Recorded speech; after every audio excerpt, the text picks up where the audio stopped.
and welcome to Gulf News Straight Bat. The equation was quite simple today for England. A victory in their last group game against Sri Lanka would mean Jos Buttler and co would secure their place in the semi-finals of the T20 World Cup. Sri Lanka won the toss and they only scored 141 runs, but England made a real meal of that chase. They eventually won by 4 wickets, and it means that they are in the semi-finals, and hosts Australia have failed to reach the last 4. Shyam, that was another thriller. What did you make of that one? It turned out to be a thriller. It didn't have to be because if you look at the chase, England chased on because one thing first up is 141 is not a huge score, even given the slowness of the wicket. And England were off to fly. They had something like 75 runs in around 7 overs, and I think after Hales and Buttler left, they lost their way. I think otherwise it was pretty much in England's lap. They made heavy weather of the chase, I would say. Satish, like Shyam says, Sri Lanka made a great start, but England, to their credit, they fought back really well to contain them, didn't they? Yes, great credit to Adil Rashid. He bowled a brilliant spell, and being a spinner, he was able to keep the Sri Lankans quiet despite they being a good players of spin. But yes, Adil Rashid and then Sam Curran followed it up, and then finally Chris Wokes. So the last 5 overs, I think, got only about 25 runs, which actually turned the match in England's favour. Yeah, Shyam, England were bowling like a very nervous team. Sri Lanka were batting clearly like a team with nothing on the line. England had a very poor start with the ball. Do you think it was a mistake for them to start with that much pace in the first few overs? Yeah, maybe now in retrospect you could say that because Pathum Nissanka was just firing away, and I think they should have got Adil Rashid right into the power play itself, and in fact both the spinners into the power play. Maybe that could have slowed down, because if you look at Sri Lanka has done exactly that. They started with Tikshna, and I think third or fourth over they had Hasranga in. That is when things slow down. Satish, I mean, it looked like a very good wicket to bat on, but apart from Nissanka's knock, Sri Lanka lost a lot of that momentum after the power play. Why was that?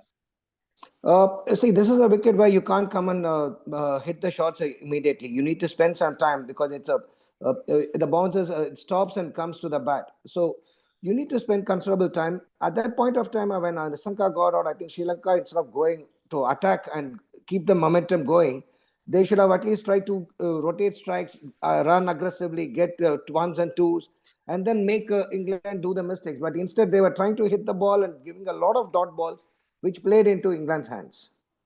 Yeah. Shyam, do you think if Sri Lanka had posted at least just 10 or 20 more runs, which they should have done, really, I mean, they should have got at least a few more runs on the board, it would have been a totally different game with their spinners, the way they started out as well, wouldn't it?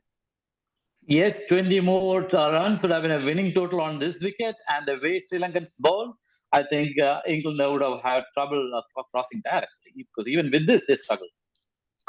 Yeah.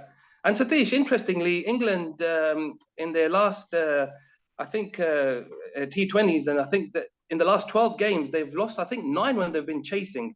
So today it could have almost been another defeat. It looked really difficult for a little while, didn't it, when that middle order started to collapse? Yeah, again, this is again a pure, I wouldn't say inexperience, but lack of application, because when you needed only about 6 runs and over, there is no need to play those big shots or even play those shots in the air. Just miss the bowling, get ones and twos, that would suffice, actually. But instead, they played these big shots and they started giving away the wickets quite easily. So that's where the fault was with England. They could have played better than what they did. That start from Hales and Buttler was, in the end, very important. You know, they produced Hales produced a fantastic knock. He's just short of his half century. But Shyam, how important was that start in the end? Because clearly it went right down to the last over with just 3 balls remaining, thanks to Ben Stokes' unbeaten knock. It would have been another story. Absolutely, because that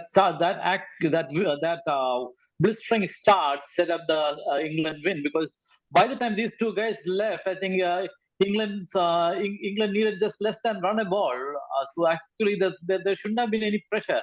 But I think English batsmen lost their head really. Barring Ben Stokes. Ben Stokes showed superb game awareness. If it was not for Stokes, even England wouldn't have overhauled the target. And Satish, we knew before the match that Hasaranga is going to be dangerous for Sri Lanka with his spin. In the end, he got 2 wickets, I think, for 23 runs or 24 runs in his 4 overs. How impressed were you with his bowling today? Actually, if you look at the spinners are not getting too much out of this Australian wickets. The reason is they get that extra bounce. Hasaranga, Tikshana, these are skiddy bowlers who likes to hit the wicket. Whereas the extra bounce is once I think the ball Buttler missed the shot and the ball went over the middle stump literally. So these things are working against their favor. But I didn't see a Hasaranga threat or even a Tikshana threat today because 141, the body language was not good. It was more about English batsmen giving away the wickets than Tikshana or Hasaranga or even Dhananjaya De Silva, who just bowled to the stumps and they didn't do anything great. Whereas English batsmen, they tried to play in the air. They were a bit nervous. They were a bit, hasty, and then they gave up the wicket. So absolutely, the wicket helped the spinners, but it was not alarming. And Shyam, finally, it means Australia are out. I mean, is that detrimental for the tournament not to have the hosts there anymore in the semi-final stage? It is.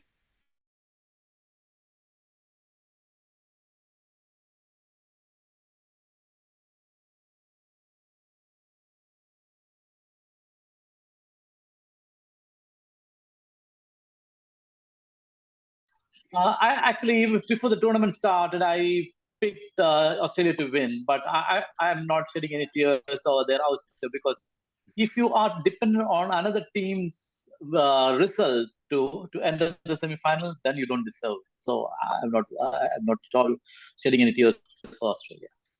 And Satish, just finally, it's a real shame that we didn't get to see England against Australia. That match was rained off in the end. I mean, we could have been seeing a totally different finish to this group, wouldn't we, if that game had been played?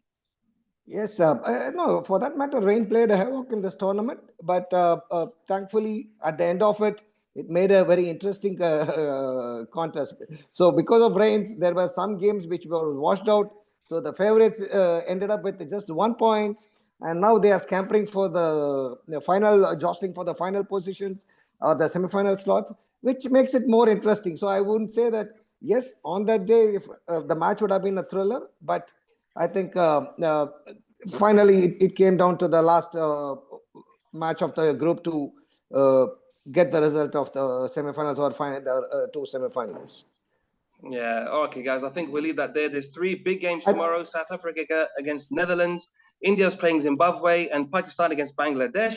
We'll be back tomorrow evening to discuss how that all goes. In the meantime, head to golfnews.com for all the latest news, reviews, videos, and also check out, of course, our social media channels for lots of good content there. Thanks to Shyam and thanks to Satish, and see you all later on.